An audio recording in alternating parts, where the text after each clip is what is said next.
प्यारे बच्चों, एक बार फिर आप सभी का टैगोर स्कूल के इस ऑनलाइन प्लेटफॉर्म पे हार्दिक स्वागत है। हम पढ़ने जा रहे हैं, आप सभी को पता है लास्ट वीडियो में मैंने वेक्टर स्टार्ट किया था 12th क्लास में, तो उसमें है ना बेसिक हमने पढ़ लिया है 10.1 एक्सरसाइज का। अभी हम जो पढ़ने जा रहे हैं 10.2 एक्सरसाइज में आप सभी को पता होना चाहिए, एक होता है त्रिभुज, है ना, सदिशों का त्रिभुज नियम। सदिशों का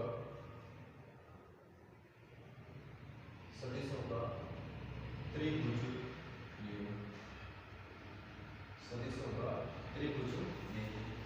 इसमें अगर एक वेक्टर है ए वेक्टर, उसको हम त्रिभुज की एक भुजा डिनोट कर देते हैं, ठीक है।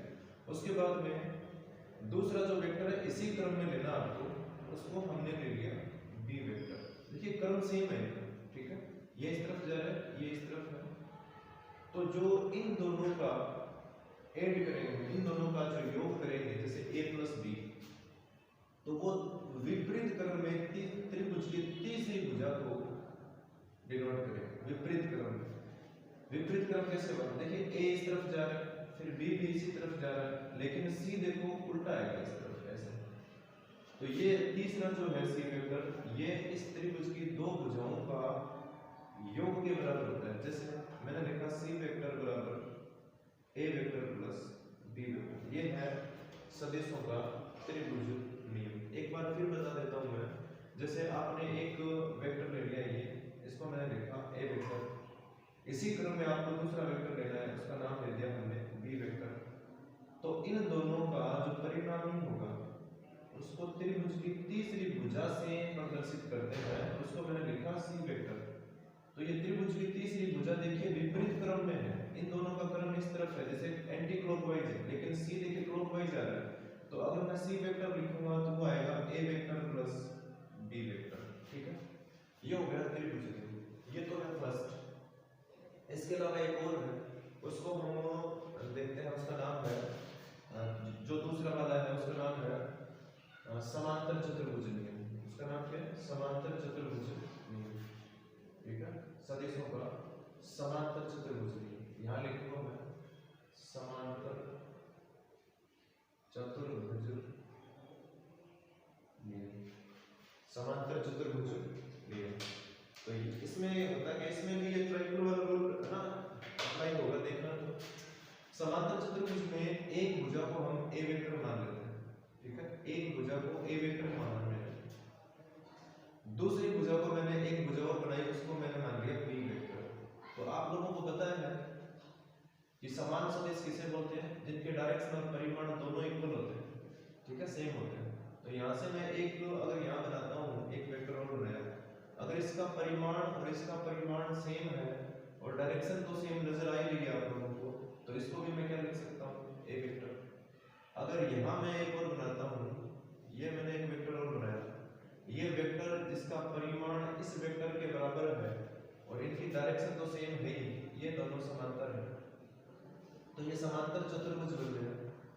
इसमें ध्यान दीजिए, यहाँ से एक मैं विकर्ण बनाता हूँ और ये विकर्ण, ध्यान दीजिए यहाँ मैंने एक विकर्ण बनाया है और ये विकर्ण, इसको c वेक्टर लिखा, क्या लिखे इसको? c vector. तो ध्यान देना, c वेक्टर लिख दिया हमने। अभी थोड़ी देर पहले त्रिभुज नियम पढ़ा है, उसमें c वेक्टर क्या था?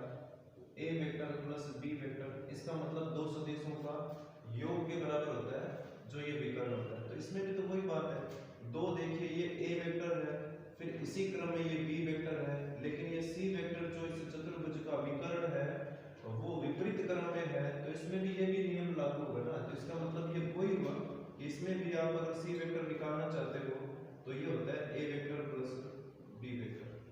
तो बस इनका जो परिणाम है, जो इनका जो कंक्लूजन है त्रिभुज नियम का और चतुर्भुज नियम का, दोनों का सेम है, ठीक है। तो अब हम पढ़ेंगे exercise number 10.2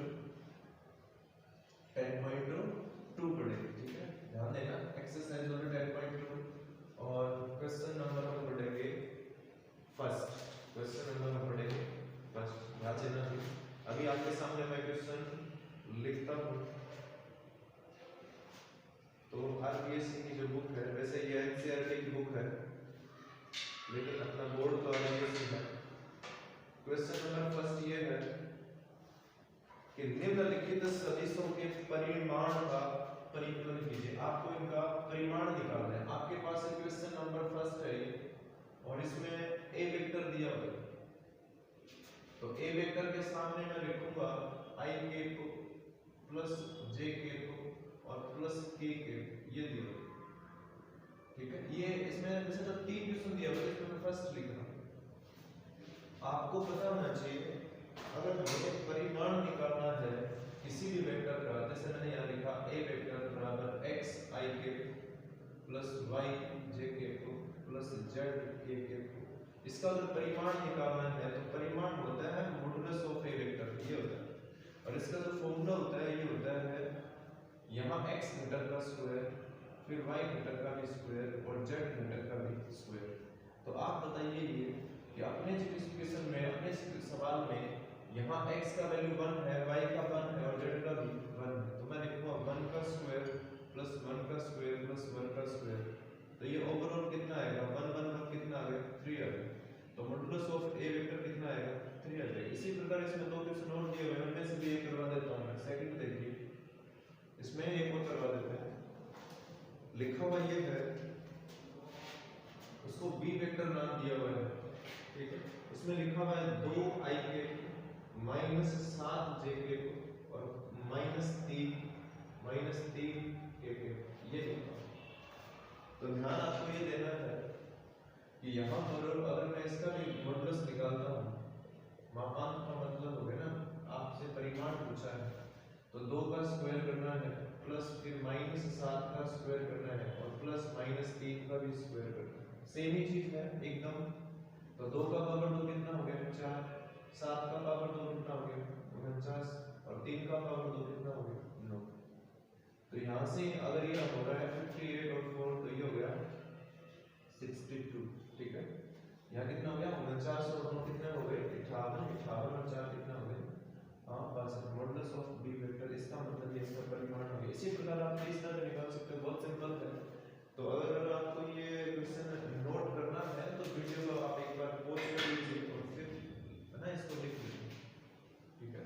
next question number 2 देखेंगे अभी हम। सेकंड क्वेश्चन देखिए।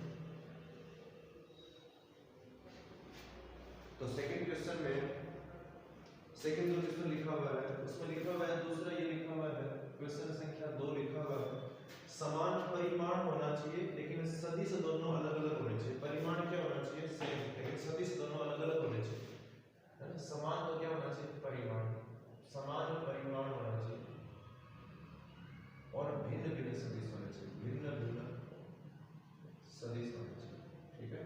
बहुत सिंपल है। अगर मैंने ए वेक्टर लिखा है तो इसमें मैंने लिखा i के प्लस 2j के और प्लस 3 के, तो आपको यहाँ 1 और 2 और 3 लिया ना आपने, तो ये 1 2 3 को आप ना इंटरचेंज कर दो, बाकी सेम रह जाएगा। अगर मैं एक बी वेक्टर लिखता हूँ तो मैंने यहाँ 2i कैप लिख दिया प्लस 3j कैप लिख दिया और प्लस मैंने k कैप लिख दिया। तो अगर आप इसका परिमाण निकालते हो, यहाँ देखना ए वेक्टर का अगर आप परिमाण निकालते हो तो ए वेक्टर का परिमाण कितना आएगा देखते हैं। यहाँ 1 है तो 1 का स्क्वायर आएगा, यहाँ 2 है तो 2 का स्क्वायर आएगा और यहाँ 3 है तो फिर 3 का स्क्वायर आएगा। तो देखते हैं फिर 1 का स्क्वायर 1 होता है, 2 का स्क्वायर 4 होता है, 3 का स्क्वायर 9 होता है, तो ये कितना हो गया 14, ठीक है। Under root 14 modulus of a vector आ गया। इसी प्रकार अगर मैं बी मॉडुलस निकालता हूँ, मॉडुलस ऑफ बी वेक्टर निकालता हूँ तो वो कितना आएगा, तो वो देखिए 2 का स्क्वायर 3 का स्क्वायर और 1 का स्क्वायर, तो इसमें भी उतना ही आएगा 4 प्लस 9 प्लस 1, तो अंडररूट का कितना है 14। तो सिंपल बात ये है कि ये दो अलग अलग वेक्टर है पर इनका जो परिमाण है वो सेम है और सदिश दोनों क्या है अलग अलग है, ठीक है। फिर इसी प्रकार से आपको दूसरा जो लिखा हुआ है, तीसरा थर्ड क्वेश्चन देखिए, ये सेकंड क्वेश्चन था, है ना। दूसरा हमने कर लिया है, तीसरा भी क्वेश्चन देखेंगे। तीसरा भी इसी प्रकार का क्वेश्चन है, समान दिशा वाले दो विभिन्न सदिश लिखिए, इनके डायरेक्शन सेम होने चाहिए लेकिन सदिश क्या होने चाहिए अलग अलग होने चाहिए। डायरेक्शन सेम होने चाहिए पर सदिश क्या होने चाहिए अलग अलग। ये वाला क्वेश्चन दूसरे के जैसा ही है, अपने आप खुद करोगे आप। फिर क्वेश्चन नंबर 4 देखिए x और y के मान ज्ञात करने हैं ताकि सदिश 2i के को प्लस 3j, ध्यान देना तो लिखा हुआ है दो सदिश दिए हुए हमें, एक सदिश को मैं a वेक्टर मान लेता हूं और उसके सामने लिखा हुआ है 2i के को प्लस 3j के, ठीक है। फिर जो दूसरा सदिश है उसको मैंने नाम दे दिया b वेक्टर और उसमें लिखा हुआ है xi के को प्लस yj के, ठीक है। और अगर आगे ये लिखा हुआ है, आगे इसमें ये लिखा हुआ है कि ये दोनों जो सदिश है वो दोनों सदिश समान है, इक्वल है। ये लिखा हुआ है कि a वेक्टर और b वेक्टर बराबर है, यहां लिख देता हूं प्रश्नानुसार, प्रश्नानुसार। और दे रखना हमें ये है कि a वेक्टर और b वेक्टर दोनों क्या है, बराबर है। आप लोगों को ये पता होना चाहिए अगर दो सदिश बराबर है तो उनके जो संबंध घटक होते हैं, जैसे x घटक x घटक के बराबर होगा, y घटक y के बराबर होगा। तो यहाँ अगर मैं इसका वैल्यू लिखूंगा तो xi के प्लस yj के, और यहाँ वो आएगा 2i के और प्लस 3j के। अगर यहाँ से हम तुलना करते हैं, तुलना जब हम करेंगे, तुलना करने पर तो इनकी तुलना करेंगे तो तुलना करने पे आपको पता है कि x का वैल्यू कितना आएगा 2 और y का वैल्यू कितना आएगा 3। बहुत सिंपल सी बात है कि इसका x घटक और इसका x घटक क्या होते हैं, बराबर। सदिश वही बराबर होते हैं जिनके संगत घटक बराबर होते हैं, ये आप लोगों को पता होना चाहिए, ठीक है। नेक्स्ट क्वेश्चन देखिए, बहुत सिंपल है। इस बार एग्जाम में सिंपल वाले क्वेश्चन ज्यादा आएंगे क्योंकि आपको पता है छोटे क्वेश्चन इस बार ज्यादा आ रहे हैं, है ना। एक एक नंबर के 30 सवाल आएंगे इस बार। फिर नेक्स्ट सवाल ये है कि एक सदिश का प्रारंभिक बिंदु 2,1 है और अंतिम बिंदु -5,7 है, तो इस सदिश के अदिश एवं सदिश घटक ज्ञात कीजिए। पहली बात तो ये कि हमें अगर पॉइंट्स दे रखे हो तो उसको वेक्टर फॉर्म में कैसे चेंज करते हैं, ये देखिए। अगर बिंदु दे रखे हैं तो उसको सदिश के रूप में कैसे बदलेंगे, ध्यान दीजिए। तो मैं लिखूंगा एक बिंदु दिया हुआ है उसका हम नाम लिख लेंगे a, ठीक है। प्रारंभिक बिंदु a है तो a हमें एक पॉइंट दे रखा है 2,1 और दूसरा जो पॉइंट दे रखा है b, मैंने b माना है, इसमें लिखा हुआ नहीं है b। फिर -5,7, ये दो बिंदु हैं। तो आपको ये पता होना चाहिए अगर आपको ab वेक्टर चाहिए, क्या चाहिए, ab वेक्टर चाहिए, ab वेक्टर चाहिए तो ab वेक्टर अभी हम बनाएंगे। उसके लिए अब देखिए क्या करते हैं, आप लोगों को ये पता होना चाहिए ab वेक्टर निकालना है, निकालना क्या है, ab वेक्टर। तो ये आपको पता होना चाहिए ab वेक्टर निकालना है। तो ये इसको चलो मैं पूरा तरीके से बताता हूँ। तो पूरा तरीके से बताने का मतलब है इसको हम अभी ड्रॉ करते हैं ग्राफ में। तो ग्राफ में जब ड्रॉ करते हैं तो ये मैंने ले लिया x अक्ष और y अक्ष, ध्यान देना थोड़ा सा। यहाँ अगर मैं एक पॉइंट लिखता हूँ ऐसे, है ना, जनरली लिख रहा हूँ वैसे, ये मैंने एक पॉइंट लिख लिया 2,1, ठीक है। और एक पॉइंट मैंने यहाँ लिखा वो है माइनस, हालांकि इस तरफ कभी भी नहीं हो सकता क्योंकि x का वैल्यू माइनस यहाँ नहीं है, क्योंकि x का वैल्यू माइनस तो इस तरफ होता है। फिर भी एक बार समझने के लिए लिख देते, इन दोनों को मिला दिया, ये a है ये b है, तो ये होता है क्या, पोजीशन वेक्टर। ये क्या होता है, पोजीशन वेक्टर। ये क्या है, स्थिति सदिश है, किसका, बिंदु a का, किसके सापेक्ष है, मूल बिंदु के सापेक्ष है, ये मूल बिंदु है। तो ये OA वेक्टर हो गया, OA वेक्टर। और यहाँ जो मैं लिखूंगा ये हो जाएगा OB वेक्टर, OB वेक्टर। आप सभी को पता है यहाँ मैं AB वेक्टर निकालने जा रहा हूँ तो इसके डायरेक्शन ये होगी। तो त्रिभुज नियम से अभी आज इसी वीडियो में मैंने आपको पढ़ाया है कि जिनका क्रम सेम होता है उन दोनों को जोड़ने से विपरीत क्रम वाला आ जाता है ना। तो यहाँ मैं लिखूंगा ये क्या है, AB वेक्टर। तो अभी हमने पढ़ा है त्रिभुज नियम से, त्रिभुज नियम से कि जिनका क्रम सेम होता है उन दोनों को हम जोड़ते हैं। तो OA और प्लस AB इनका क्रम सेम है। देखिए आप इस तरफ जा रहे हैं तो आगे इस तरफ जा रहे हैं, ये सेम क्रम में, ये क्लॉकवाइज डायरेक्शन में आ रहा है, लेकिन ये OB एंटी क्लॉकवाइज डायरेक्शन में है तो मैं इसको लिखूंगा सामने OB। ये त्रिभुज का नियम है। हमें AB वेक्टर से मतलब है, हमें AB वेक्टर निकालना है तो ये OB तो सामने पड़ा है तो मैं OB वेक्टर लिखूंगा, ठीक है। लेकिन OA वेक्टर दूसरी साइड जाएगा तो मैं लिखूंगा माइनस का हो गया ना OA वेक्टर। तो आपको अपना ध्यान रखना, ये मैं फर्स्ट टाइम बता रहा हूँ और लास्ट टाइम बता रहा हूँ। क्यों, क्योंकि आप सीधा बनाएंगे, ये बार बार लिखने की जरूरत नहीं है। अगर आपको कहीं भी ऐसे बनाना पड़ गया PQ वेक्टर तो इसका मतलब ये जो बाद में लिखा होता है इसका पोजीशन वेक्टर पहले आता है और जो पहले लिखा होता है उसका पोजीशन वेक्टर बाद में आता है। ये बाद में लिखा हुआ है ना, लेकिन इसका पोजीशन वेक्टर देखिए पहले आ रहा है, और यहाँ ए बाद पहले लिखा हुआ है, तो इसका पोजीशन वेक्टर देखिए कब आ रहा है, इसका पोजीशन वेक्टर आ रहा है बाद में। अब आपको यहाँ पर OB और OA क्या चीज है, ये है स्थिति सदिश, ये आपको बनाने पड़ेंगे। तो यहाँ देखिए मैं पहले ही बना देता हूँ, पहले मैं लिखूंगा OA वेक्टर। आप सभी को ये पता होना चाहिए कि OA वेक्टर बनाना है, हमें क्या बनाना है, OA वेक्टर बनाना है। तो इसमें ये होता है 2 IK और प्लस इसमें साथ में 1 है तो 1 JK।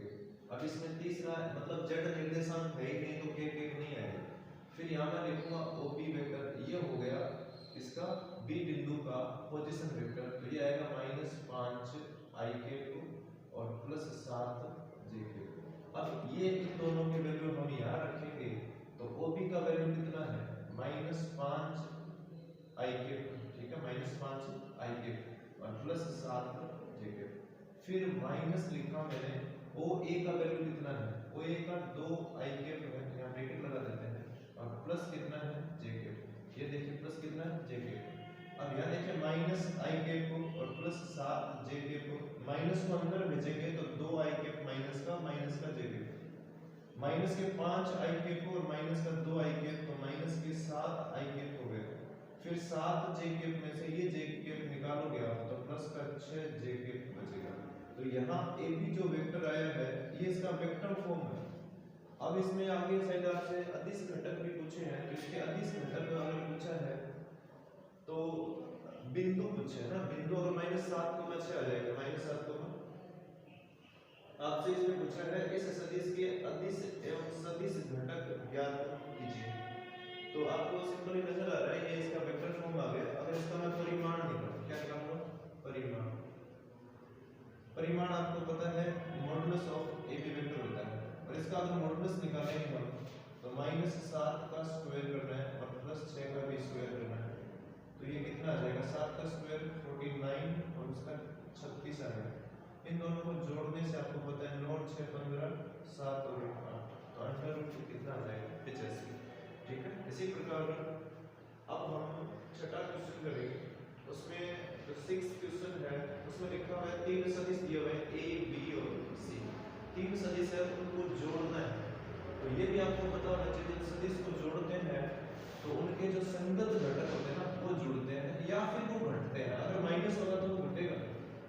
तो ये आपको पता होना चाहिए कि संगत घटक जुड़ेंगे और संगत घटक या एक दूसरे से घटते हैं, ठीक है। सिमिलर कंपोनेंट होते हैं, जैसे x है तो वो x के साथ ही जुड़ेगा और y y के साथ जुड़ेगा और z मतलब z एक्सिस के कोऑर्डिनेट होगा उसके साथ ही जुड़ेगा। जैसे इसमें लिखा हुआ है 6 नंबर में क्वेश्चन करवा रहा हूं, a वेक्टर लिखा हुआ है तो IK को -2 JK को और +k को। फिर b वेक्टर लिखा हुआ है, b वेक्टर में लिखा हुआ है -2 IK को +4 JK को और +5 k को। फिर c वेक्टर लिखा हुआ है IK को -6 JK को और -7 k को। अब इनका आपको टोटल करना है, तो a vector plus b vector और प्लस c वेक्टर इनको जोड़ना है। सिंपल बात ये है, बहुत सिंपल सा क्वेश्चन है। यहाँ देखिए अगर इसमें IK है, इसमें 2 IK है और इसमें प्लस IK है, तो मैं लिख देता हूँ। देखिए IK को -2 IK को और प्लस IK, मैंने सभी IK को साथ में लिख दिया है, सोल्व करना इजी रहेगा। फिर 2 JK को यहाँ पे लिखिए -2 JK को, इसमें +4 JK को और इसमें -6 JK। फिर यहाँ देखिए प्लस KK, फिर इसमें 5 KK और फिर इसमें -7 KK। ध्यान दीजिए यहाँ से आपको पता ही चला कि IK और IK कितना हो गया, +2 IK और ये -2 IK, तो ये तो सब कैंसिल हो गए। फिर इसमें 4 JK है, ये माइनस का 6 और माइनस के 2 माइनस का 8 हो गया, ये प्लस का 4 है तो फिर माइनस के 4 JK बचेगा। इसमें एक ये हो गया 5 ये 6 हो गए, 6 में से वो 7 निकलेगा मतलब माइनस का KK बचेगा। ये हमारे पास A vector plus B vector और प्लस C वेक्टर का क्या आ गया, वैल्यू। बहुत सिंपल क्वेश्चन है। क्वेश्चन नंबर 7 की ओर बढ़ते हैं हम आगे, और उसमें ये लिखा हुआ है और उसमें ए आपको एक वेक्टर दिया हुआ है और उसके अनुदिश एक आपको मात्रक सदिश ज्ञात करना है। क्या ज्ञात करना है? मात्रक सदिश ज्ञात करना है। ध्यान देना, मात्रक सदिश पहले मैं वेक्टर लिख लेता हूं। क्वेश्चन नंबर 4 है ए वेक्टर बराबर हमें ये दिया हुआ है i k plus j k और प्लस 2 k k। और हमें निकालना क्या है? एक मात्रक सदिश निकालना है। आप सभी को ये पता होना चाहिए मात्रक सदिश होता क्या है। मात्रक सदिश वह सदिश होता है जिसका परिमाण कितना होता है? एक होता है। जिसका परिमाण कितना होना चाहिए? एक। अभी अगर हम इसका परिमाण निकालते हैं तो इसका परिमाण एक नहीं है, इसका मतलब ये मात्रक सदिश नहीं है। मात्रक सदिश निकालने के लिए हमें ये पता होना चाहिए मात्रक सदिश का परिमाण कितना होता है? एक होता है। तो वैसे अगर आपको और उसको डिनोट कैसे करते हैं, उसको रिप्रेजेंट कैसे करते हैं, ये हमें पता है। मात्रक सदिश को रिप्रेजेंट करने का तरीका होता है एक है ना। अगर यहाँ a वेक्टर है तो ये मात्रक सदिश है, मात्रक सदिश है। और इसका फॉर्मूला होता है a vector upon modulus of a vector. तो सिंपल ये बात हुई कि हमें पहले मॉडुलस निकालना पड़ेगा किसका? a का। तो अभी मैं a का मॉडुलस निकालता हूं तो इसमें से मॉडुलस का फॉर्मूला हमें पता है a1 square plus a2 square plus a3 square. हालांकि यहाँ मैं कई बार लिखता हूँ x y और z, कोई फर्क नहीं पड़ता इस बात से, कुछ भी लिख सकते हैं हम, फॉर्मूले में कोई दिक्कत वाली बात नहीं है। यहाँ मैं इसका वैल्यू कितना है? 1 है, तो 1 का स्क्वायर करेंगे, फिर यहाँ वैल्यू कितना है? 1, इसका भी स्क्वायर और फिर 2 का स्क्वायर। तो 1 का स्क्वायर 1 होता है, फिर 1 होता है, फिर 2 का स्क्वायर कितना होता है? 4। तो अंडर रूट में कितना आएगा? ये 6। ये आपके पास आ गया मॉडुलस ऑफ a वेक्टर। यहाँ क्या है? मॉडुलस। सिंपल बात है, ये परिमाण आ गया। अगर हमें a कैप निकालना है तो ये जो a वेक्टर है उसमें मॉडुलस ऑफ a वेक्टर का क्या करना पड़ेगा? भाग करना पड़ेगा। ध्यान देना, इसी a वेक्टर में तो मैं यहाँ लिख देता हूँ i k को प्लस j k को और प्लस 2 k k को। इसी में किसका भाग करेंगे? मॉडुलस ऑफ a वेक्टर का। इसका मतलब अंडर रूट 6 का भाग करेंगे। तो ये आएगा 1 बटा under root 6 i k plus 1 बटा under root 6 j k plus 2 बटा अंडर रूट 6 k k। ये जो वेक्टर है ना अभी, ये भी वेक्टर फॉर्म है, और ये जो वेक्टर है ना अभी, ये वेक्टर, इसका अगर आप मॉडुलस निकालते हो, इसका अगर आप मापांक निकालते हो, मेरे कहने का मतलब ये हुआ कि इस वेक्टर का अगर आप परिमाण निकालते हो तो उसका परिमाण कितना आएगा? 1 आएगा। ठीक है, तो बाकी आप लगातार इस आरएनडी स्कूल सरदार सर के वीडियोस देखते रहिए, लाइक करिए, सब्सक्राइब करिए और बहुत सारे बच्चों को शेयर करिए, ताकि जो बच्चे नहीं पढ़ पाते हैं तो उनको पढ़ने के लिए बहुत सारा कंटेंट